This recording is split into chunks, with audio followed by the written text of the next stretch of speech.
Afternoon, calm returns to the Adjen Kotoku onion market as trading activities resume following recent violent clashes and a temporary closure caused by rival dispute over control over the market. Also this hour, Kumasi Metropolitan Assembly begins a major demolition exercise at the Kumasi Sports Stadium as part of the Assembly's city beautification drive.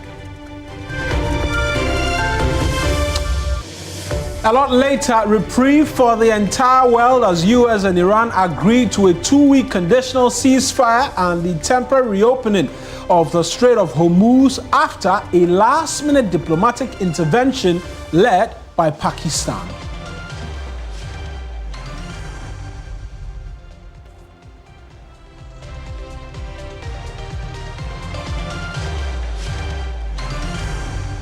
It's News Central live on TV3. I'm Kemeni Amano. And I am Mawena Egbeta. The bulletin starts right now.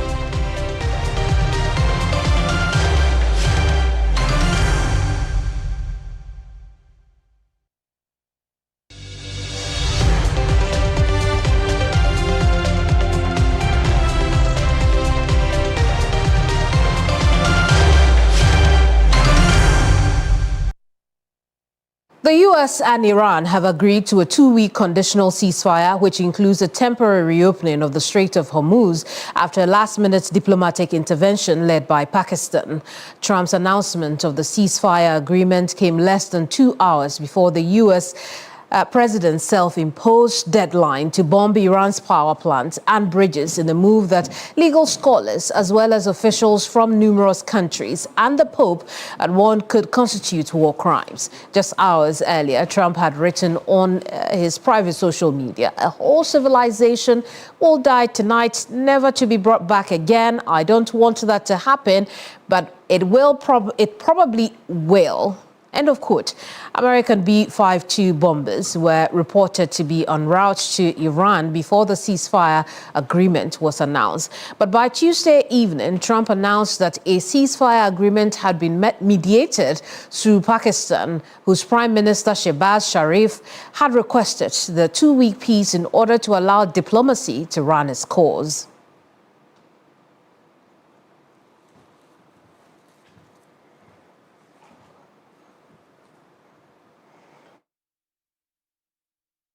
Now let's talk about that 10-point U.S.-Iran ceasefire plan. What is in it? Right, and so let's get straight into it. And a complete cessation of the war on Iraq, Lebanon, and Yemen. We know that this conflict has gone past just Iran since it started somewhere in February.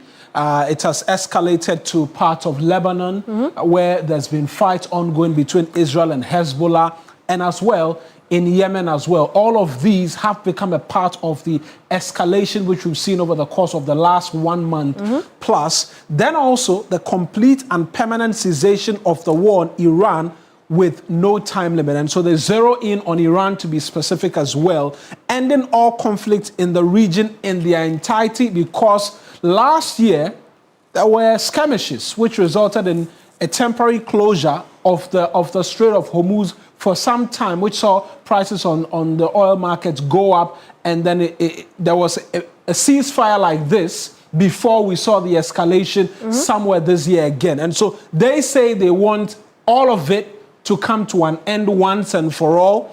There is the opening of the Strait of Hormuz, and that has already begun to have some tell in terms of the commodities market. We saw oil drop by some 12% yesterday. As of this morning, it was selling at $94 per barrel, down from 113, 114. And so that news already beginning to take shape on the market as well. Establishing a protocol and conditions to ensure freedom and security of navigation in the Strait of Hormuz, also closely tied to a lot of global trade that has to do or go through that particular part of the country. Full payment of compensation for reconstruction costs to Iran, because there has been quite the demolition. In fact, on the first day of the attack, a school infrastructure was what suffered, and 160 individuals lost their lives as a result of that. Iran says all of these destructions have to be paid for. Railway lines, power plants, you call it war. All of that has to be paid for by the U.S. Full commitment to lifting sanctions on Iran. For a lot of people, they are new to a lot of this conflict. But Iran has been under heavy sanctions from the US for a very long time as a result of this conflict and enrichment of uranium, amongst other things, and the fact that they cannot have nuclear powers or nuclear bombs as a country. That's come with sanctions for them as well. They say this should be the chance where all of those sanctions go away. They're asking for a release of Iranian funds and frozen assets held by the US as well, closely tied to a lot of the sanctions. And then Iran fully commits to not seeking possession of any nuclear weapons.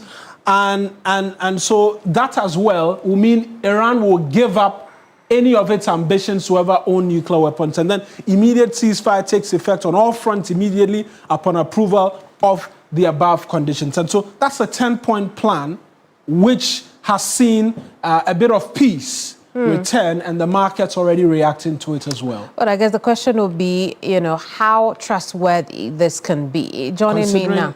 Actually, we've seen that before, right?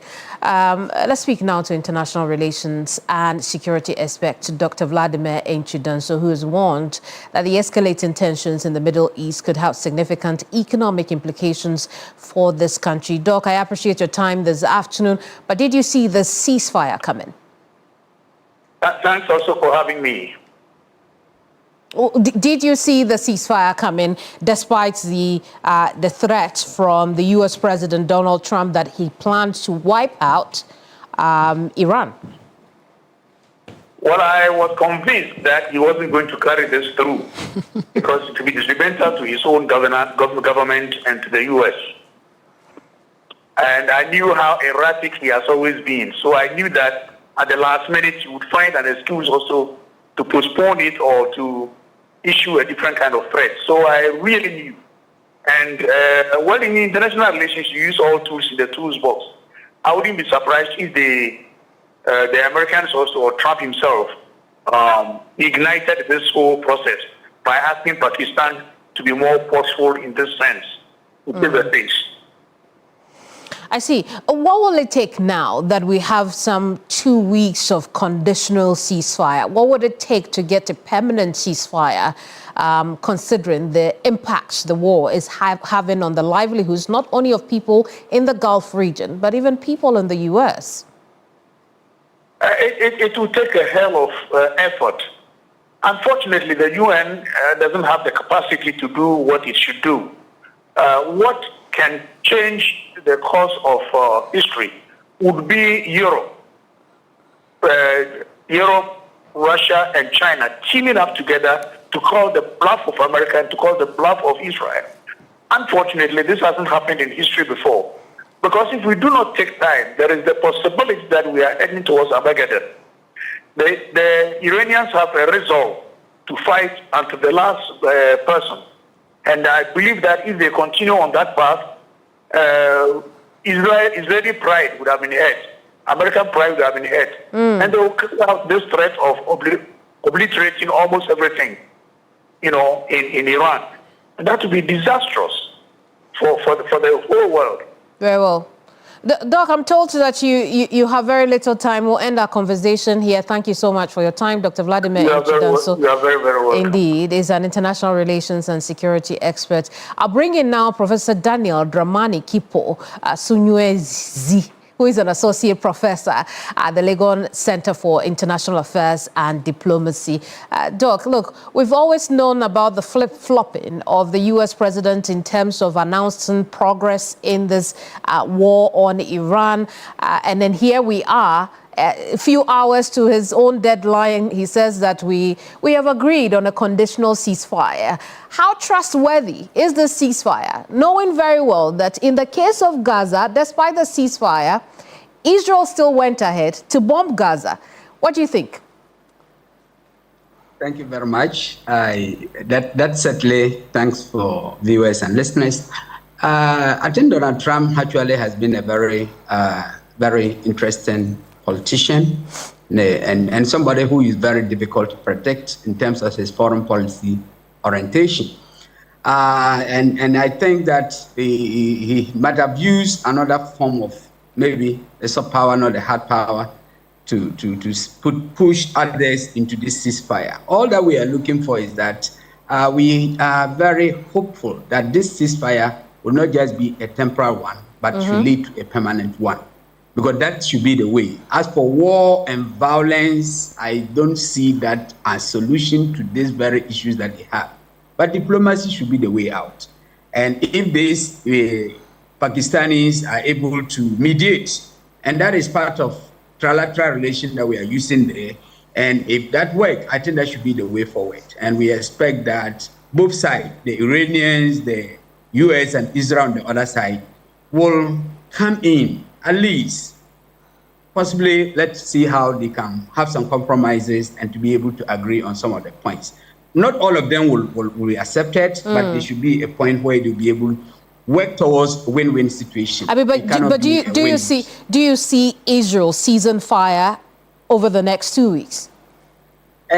Israel certainly may cease fire if coming to attack Iran is concerned.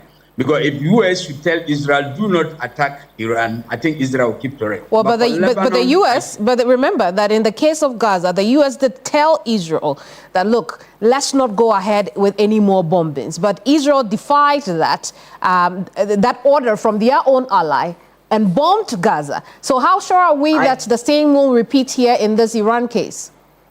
I think US can always pressurize Israel to stop it. But remember some of the things. One of the reasons why the Israelis went ahead to continue bombing Gaza was that they said that the Palestinian or the Hamas guys or some of them crossed the yellow line. And because they used that, and Americans also saw that, yes, indeed they crossed, that was how they allowed them. If they cross, then attack them. So, but I still agree that, yes, Israelis can be a bit very difficult, but I believe that for Iran, Israel knows Iran is a force to reckon with, because Iran is a state, it's not a non-state actor. And so Iran is very forceful in terms of missiles, they have them. They have the capacity to strike Israel. So I believe that Israel will not do as is doing in Gaza in terms of Iran. But what I know that they may not back down is the area of Saudi Lebanon. And they are claiming to be able to take the land all the way to the Litani River. I see.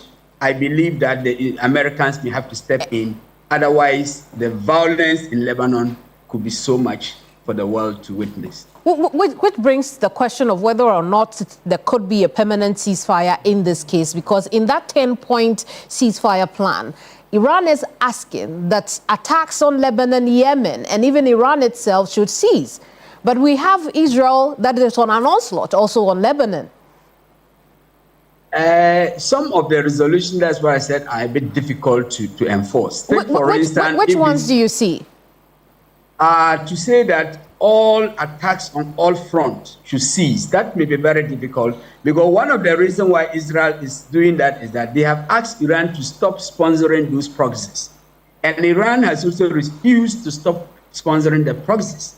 So it is a two-way point. And if Iran can stop supporting Hezbollah, the Hutus, and all these groups, I'm sure that would be the best solution to it. But if Iran continues to support, Israel will also continue to attack. So that is a two-way. It should be a two-way. Israelis must hold, Iranians must hold their part. And then if we're talking of the missile or the uranium enrichment, that is also a very difficult one that we are hopeful to see whether they'll be able to keep to it. One of the positions is that Iranians have made their mind that they are not going to stop the uranium enrichment. And since all these issues from 2015 to this, that has been the position. And that is what actually led to the war. And US and Israel are thinking that if Iran should have a nuclear warhead, then it becomes an existential threat to Israel. But Prof, you also know that the UN was sent to Iran to check on the uranium enrichment program, and they had said they had no consequence on the rest of the region in terms of its nuclear ability to destroy the region. Israel, on the other hand, has nuclear weapons. And so why is the attention on a uranium enrichment that cannot destroy the region so much? So that is the hypocrisy of the international system, because those who have the nuclear are asking others not to get it. And the reason for it is that they developed the nuclear before some of the international non-proliferation treaties came in. So that is also a historical point. and some have it, but what they are saying that those who have it should keep to it, but they should not use it against. But those who do not have it must not have it. And I think that is the aspect. Iranians did not have it in the 60s. They are trying to acquire it. And they are saying that don't. And they're also saying that we have the right to acquire it because we see Israel as a threat. And so that's the difficulty. As we said, if UN was very strong, UN would have been the best way to check all these things. But I think UN is a bit, at the point, is helpless. And so that is why all these things are coming. Otherwise, that should have been the best area. The UN Security Council should be take a measure and take action, and all this will stop. But if you go to the UN system, it is very difficult to work because of veto power. Very well. Sounds like a very long walk to permanent ceasefire. We'll see how things play out over the next 2 weeks. That's right. That's right. Thank we you are very hopeful that diplomacy should be the way. I think that should be the way down. Very well, Prof. I appreciate your time with us this afternoon. Professor Kipo is an international relations expert. He's also an associate professor at LSEAD. Let's move away from all of the international related politics for you this afternoon, because calm has been restored to the Adjen Kotoku onion market following violent clashes and a temporary closure caused by disputes over the alleged seizure of trucks belonging to rival foreign traders. The incident, which disrupted trading activities at one of the country's key onion hubs, is also said to be linked to growing allegations of political interference in the management of the market. Joseph Armstrong reports from the market that trucks from Nigeria are currently offloading their goods after they were initially prevented from doing so. And we're taking you there right now to connect with Joseph. Armstrong, thank you very much for joining us. What can you report at this minute?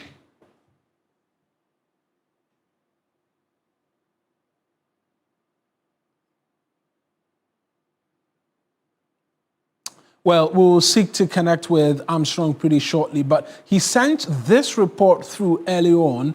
Let's take a listen while we work the connection to speak to him. Onion market here in Accra after Monday's unfortunate incident that led to the short disruption in the distributing and also offloading of onion here at Ghana and also back in Nigeria. Currently, as it stands right now, all these trucks you see, you are told, are coming from Nigeria, and they were prevented from offloading their goods from Monday to today. And many of the onions you see they are bringing from the trucks have rotten, and we are told by some of the people who brought them that's come as a cost to them, and they are asking that what happened on Monday should not repeat itself again.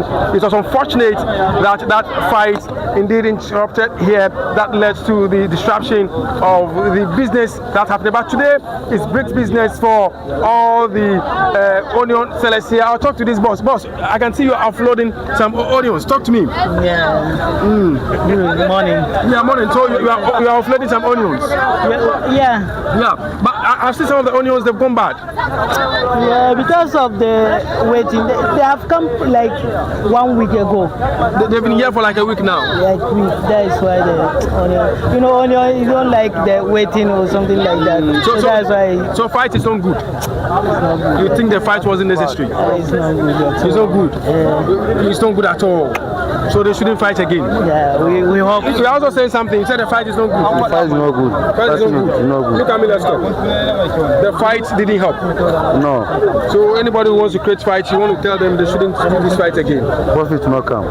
Profit will not come. With fight, no profit. But at least you have some of your onions offloading from the trucks now. I can count at least not less than at least some 50 trucks gathered here at the Adjen Kotoku onion market, and it's been like this since morning. I'll talk to a few of the onion sellers here, those who actually transported some of these things from Nigeria to this place, and find out how the market has been like, and particularly those who have lost many of their sacks due to the long waiting of the onion here at the market. Boss, how are you? Lafia low. Yeah, lafia low. Enti me bisa say onion mo say we are saying. Lafia ma je 1,150 Ghana. Uton sack in 50 Ghana. Na say en say ya go better say. An ka say beji 8 million now 85. Say ya. Let's take you live right now to my colleague Armstrong, who is still at the market, to get a sense of what the situation is right now. Armstrong, thank you very much for joining us. We've just seen that report from earlier. Has the situation smoothened even more? And what have they been telling you possibly resulted in the clashes we saw yesterday?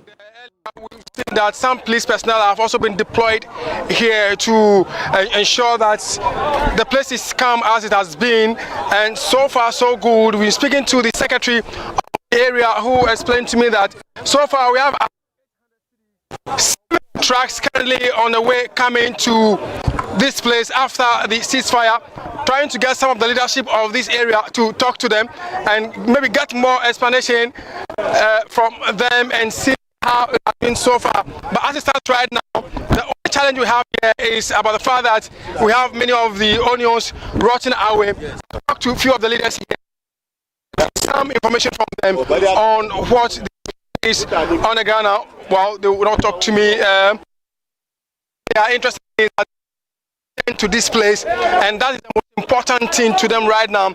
So far, so good. The police here ensure that nothing bad happens here, and the businessmen and women here are just going about their work as it stands right now, and they've assured that going forward on Monday will not repeat itself. They have said that to us with some of the leadership here that everything is in order, and hopefully the Trade Ministry will have a meeting with them in subsequent days, and after that everything will be in order. Joseph Armstrong, Gold and TV3, over to you in the studios. Absolutely, Armstrong. Thank you very much for those details. That's Joseph Armstrong, Gold and Log, by my colleague from the Adjen Kotoku onion market. Back here, President Mahama has nominated 5 individuals to serve on an independent fiscal council as part of reforms contained in the new Public Financial Management Act 2025, Act 1136, with a primary mandate to strengthen financial oversight, fiscal prudence, and shape sound decision-making in management of the country's public finances. The 5-member fiscal council will independently assess the fiscal policy of the country and make recommendations to government in respect of fiscal policy, and provide Parliament's Budget Committee with assessment of government adherence to the primary balance and public debt rules. Formation of this independent fiscal council is in line with the country's April 2026 exit from the International Monetary Fund program. And let me walk you through the membership of that council right now. It makes one interesting read. The individuals who've been appointed onto this council. Some of the faces known, some of the faces have occupied previous sensitive positions in terms of our fiscal space before as well. Dr. Emmanuel Otin Kuma is the chair of this committee. Professor Patrick Opoku-Esuming is a rep from academia, and is a regular, someone we speak to very often here. Leslie Dwight Mensah as well, a rep from Research Think Tank, also someone we engage quite on the regular. Kweku Bedu Ado, ex-public policy expert from the Finance Ministry, and then Dr. Henry Akpenamau Kofi Wampa, ex-public policy expert from the Bank of Ghana, as a former governor of the central bank as well. Helping us appreciate exactly what all of this means. Christian Yali is joining me with a bit more on this latest, the Public Financial Management Act, and what the expectation is supposed to be. Christian, thank you very much for joining us. We will look at concerns about the independence of the Fiscal Council, but first tell us about the Public Financial Management Act and what reforms it's seeking to introduce.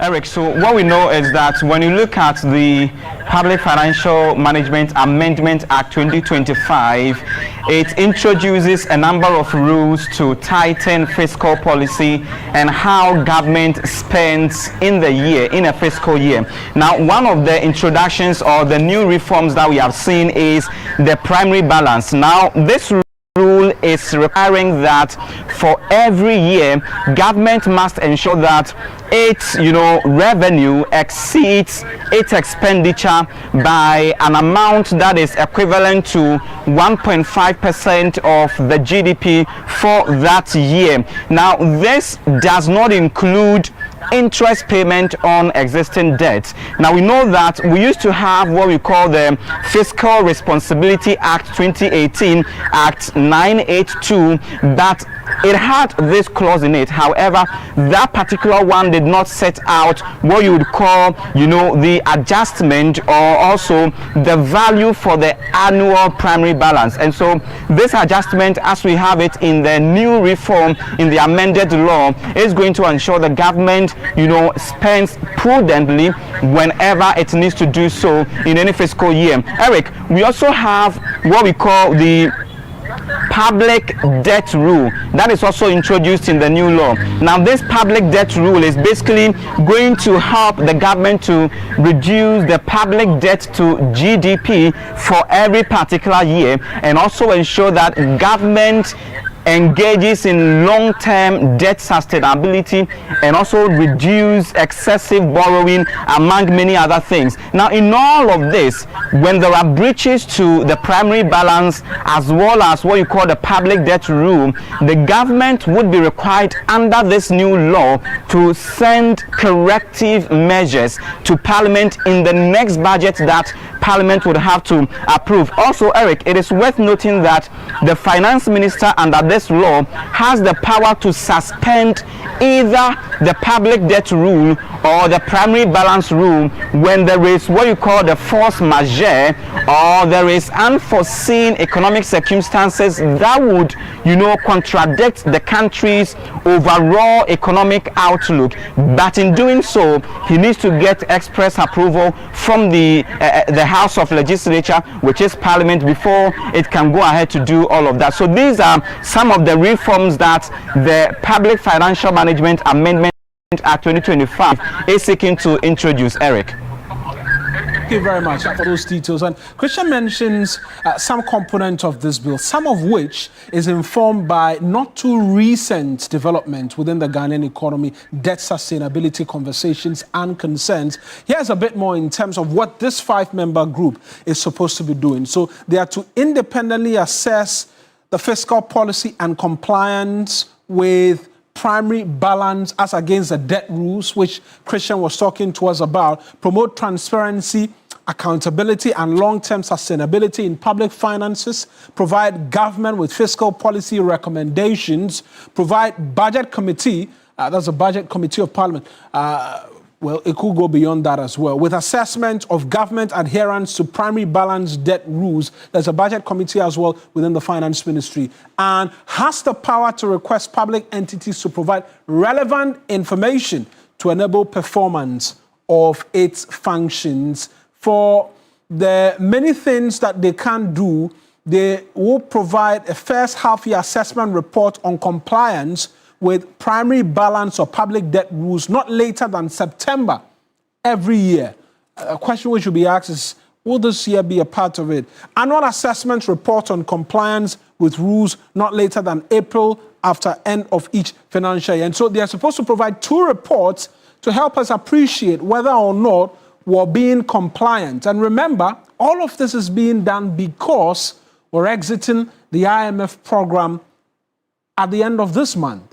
A lot of persons who've been analyzing a lot of the work that has been done presently by this current administration have asked, it is because there is a big brother overseeing everything else that's happening. What happens when they leave? is a question that they've been asking. Well, this is one of the many measures which the current administration is introducing. Still, there are questions to be asked as to compliance and whether or not they follow through on these. And also, lastly, any analytical report on fiscal performance, you'd expect that they can provide that as well as we come along. Let's bring you some other stories quickly. And President Mahama today began his one-day official visit to Paris with a meeting with the president of the French Senate, Gerard Larcher.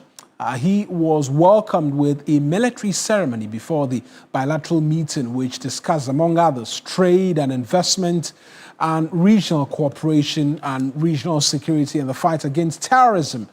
France support for maternal health care and agriculture in the country, Ghana, and the remarkable improvement to Ghana's economy under President Mahama. The president and his delegation, which includes the foreign minister, Samuel Okudwa-Blakwa, the national security advisor, Prosper Bani, secretary to the president, Dr. Callistus Mahama, presidential advisor and special aide Joyce Mokhtari, and Ghana's ambassador to France, Mavis Frimpong, will later today hold talks with the French president, Emmanuel Macron, at the palace.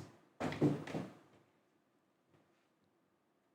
will take us on to our very first break here on the bulletin. When we return, we have a bit more for you in terms of stories. Please do stay tuned in.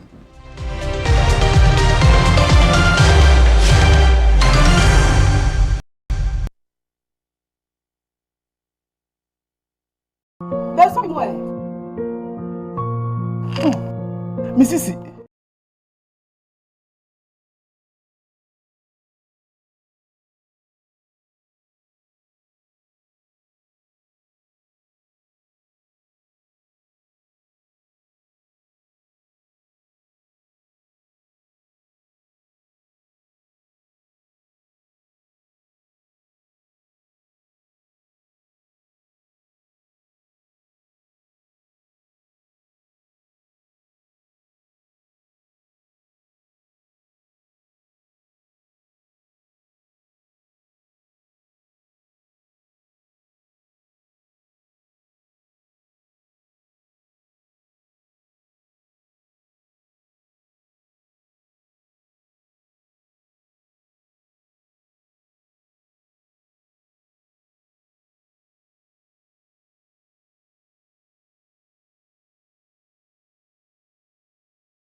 William Evans Inkum has the rest of the story.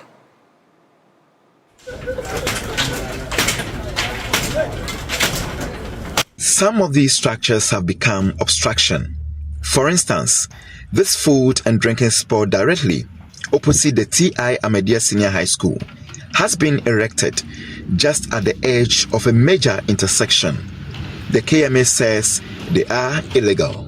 Some of the shop owners who were around during the operation promised to remove their shops as soon as possible. Such shops were spared by the KMA task force. Kumasi is the second largest city in the country, and as it happens in all major cities, major roads, ceremonial roads are kept tidy, and that is exactly what we want to do. So there are 3 areas that we are focusing on in this EPO to make sure that structures that do not help us to have the beautification of Kumasi as we expected will be carried away. Now the first area is in between the Swami roundabout or the Swami Interchange, so to call once it's under construction, and then Abepo Junction. In another development, the mayor has also given car dealers at the frontage of the State Boys School an extension of time to remove their cars. This follows TV3's earlier report.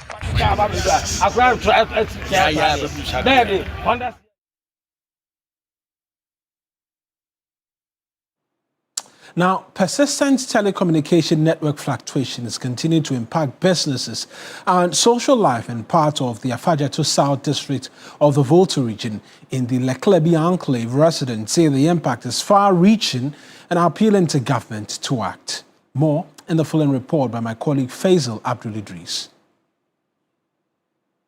Of communities across the Afajato South District are currently without or are struggling with fluctuating telecommunication network, a problem that has persisted for decades. In the Leklebi Enclave, the situation is worse as residents in Agbesia, Duga, Fiape, Dafo, among others, move from one point to the other in search of strong signal for calls or internet connectivity. Telecommunication network or data have been terrible in this community, Agbesia, for so long. Sometimes ago, we have a tree even here that we call, a river tree, that you have to climb that tree before you can access a good network. Sometimes to even that, you have to raise your phone up. Wherever you get it, you have to stay there. You shouldn't shake your hand till you get the network to talk. Even today, I try to do a lot of calls. The fluctuating network challenge is also having a toll on local trade, resulting in high cost of doing business in the area. It is negatively impacting our businesses. Sometimes when our business partners call to give us stock, they don't get us. So they are forced to give out the stock to other customers. As a result, we are always traveling by road to get stock instead of just placing a call. We are pleading with government to intervene and resolve the network challenge immediately. At the Leklebi Kame border post, security officers say the poor network is negatively impacting their operations. Once you leave your homes and get to the bar here, you have nothing to do with network because it's not working. So getting in terms of calls, data, and nothing. And our work, we would have to get record of the passengers, the vehicle coming in, or record passport and all that. We have to send them through the system, and it gets to our regional and then finally to our headquarters. And it's become difficult. So in an emergency situation where you have to get information to the office and it has to be sent, we have to rely on motor or a vehicle. And those processes delays, and so I think we getting a good network here will help us. While the impact is overreaching, District Chief Executive for the area, Manfred Tewia, says steps are already being taken to address the problem. Since the dawn of mobile telephony, some areas in Afajato have never experienced good network. So when I took over, I went to GIFEC to lobby, and the result is what we are seeing today. We are hopeful that when completed, our communication will improve, our teaching and learning will improve, and also security and emergency service also improve. The project, which is being undertaken by GIFEC, has already begun in Agbesia and will be extended into the other communities. Fiscal Abdul Idrisu, TV3 News, Afajato South.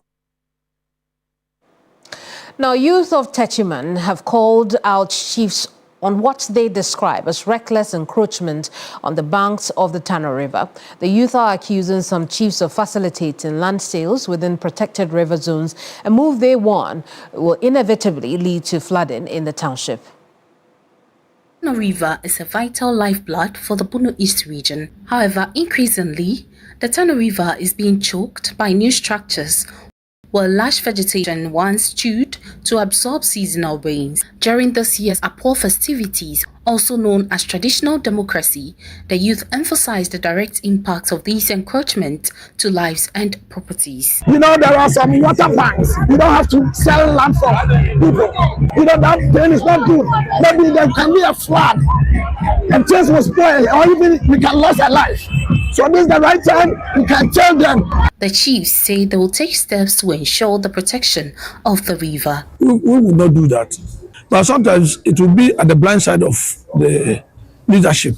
So once it comes to the fore, then we develop a system to track and then ensure that people see what they want to see.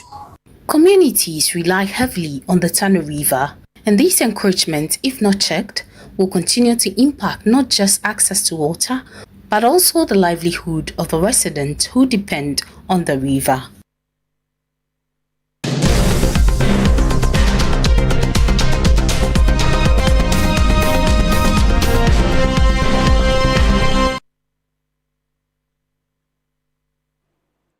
Now, the Supreme Court of Ghana, the highest court of the land, is marking 150 years of existence. At a press briefing in Accra, the court highlighted the evolution since 1876, its role in upholding constitutionalism, protecting human rights, and resolving key national disputes over periods of political and legal challenges. The anniversary themed Honoring the Past, Celebrating the Present, and Defining the Future will feature lectures, outreach programs, and a month-long celebration in July, following an official launch on April 16. A Justice of the Supreme Court and Chairman of the Planning Committee, Justice Richard J. Frimpong, has been speaking.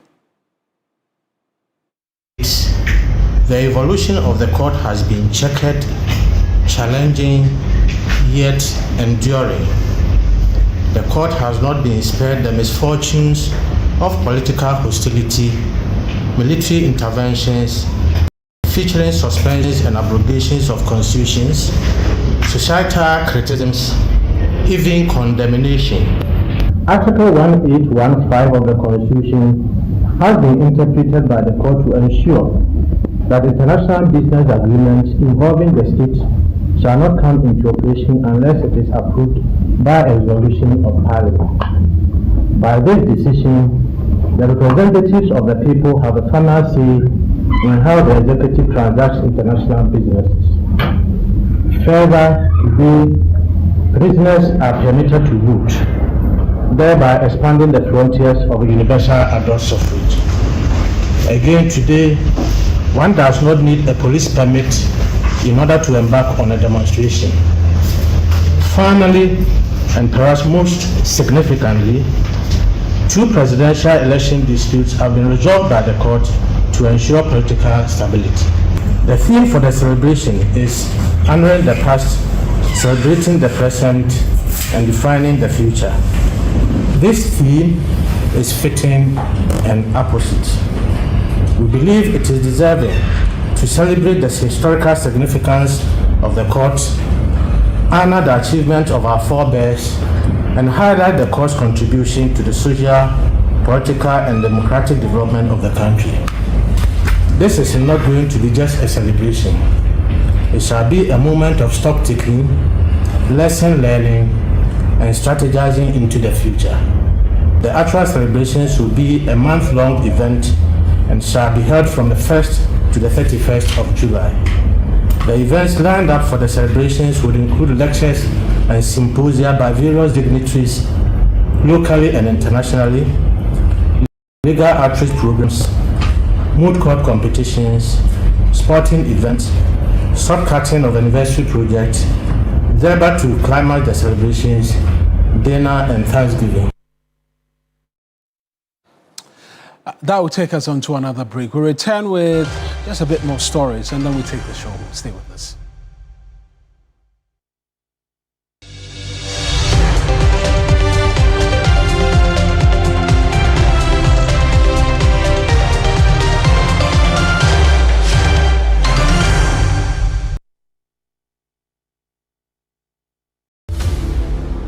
The wait is over. A new world, new stakes. Across Ghana's campuses, the search begins. The faculty is back. What exactly makes you think you have top?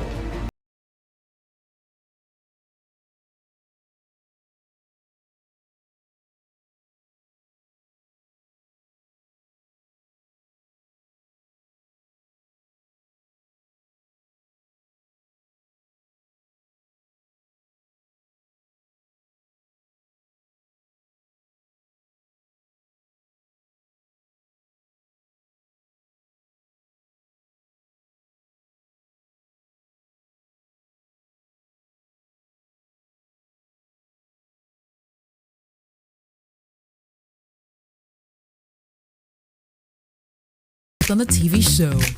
It's World Life Comes Alive. A party every weekday at 1 p.m. A masterclass in living your best life.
The news.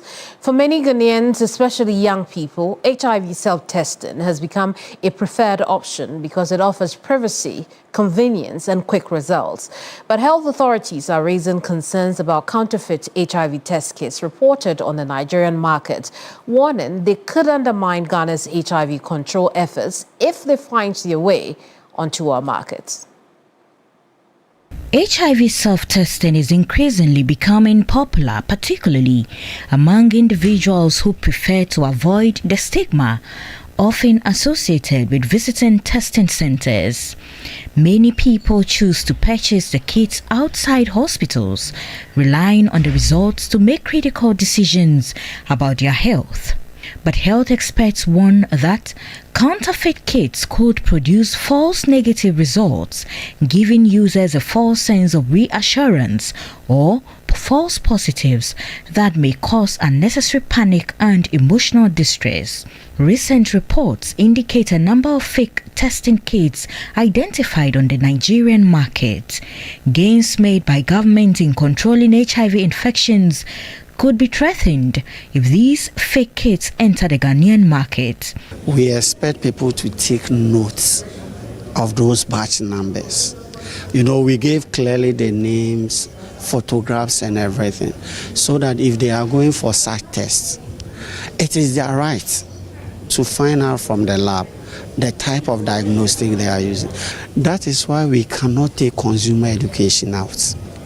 It doesn't matter the barriers we built, the efforts we put in. Consumers should be well educated. So if you have a well educated consumer, even if the product slips through, that consumer will become the final barrier to alert us. The FDA says it is intensifying surveillance at entry points and working with stakeholders to prevent any influx of counterfeit kits into the country. In addition to the alerts we released, we've communicated with healthcare professionals, institutions, and all places that they find, they return them to us. So it is like as we are informing the population, at the same time, behind the scenes, we take all measures to pick any available one so that it is not even used on the population. There are so many ports in Ghana. FDA does not sit at all the border towns. And if you have visited any of our border towns, we even have people living in Ghana. Their farms are in Togo. So movement of these products can easily happen.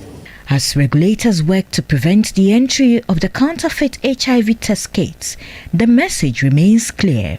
The FDA says the fake testing kits are not yet on the Ghanaian market, but the general public is hereby cautioned to look out for the original test kits at the various pharmacies across the country to ensure the accurate result is what you are getting for proper health care. Sarah Apenko, TV3 News, Accra. Now, from telemedicine consultations in remote communities to expanded labs testing, science is gradually reshaping patient care and improving service delivery in the country. However, findings show that these gains are not evenly distributed across the country. Health authorities are calling for stronger investment in science, research and innovation to improve health outcomes. A report by Sarah Pencrow. Ghana's healthcare system is believed to be experiencing a quiet but broader shift, one driven by science, innovation and collaboration. Across several health facilities, new medical equipment, digital health records, and improved diagnostic services are helping clinicians make faster and more accurate decisions. The FDA is one of the outfits in the country making waves. Registration of our products and regulation.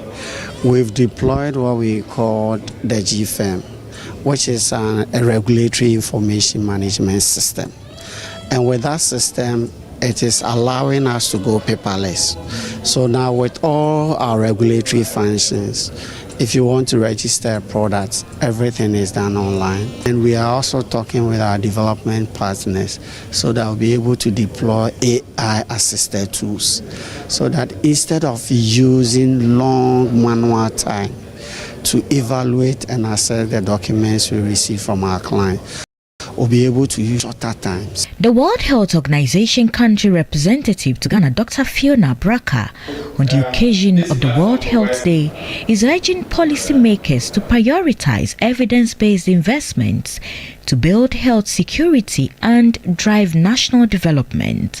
We are raising our voices to join Ghana, to join the world in celebrating these achievements, but also calling on the government to continue to support these initiatives through financing, domestic financing.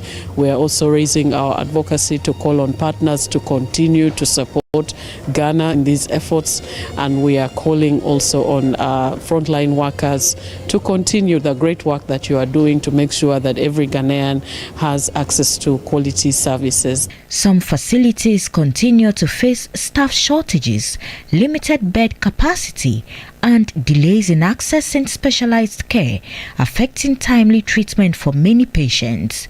As a government, we must support these innovators by creating enabling environment through smart procurement system, responsive regulations, and stronger investment pathways that allow promising innovation to scale across the country. Ghana joins the rest of the world to mark World Health Day under the theme Together for Health, Stand with Science. That's our bulletin this afternoon, which came to you from our studios. I am Marwan Egbe. And I am Kemeni Amano. We're back same time tomorrow with more news. Bye-bye.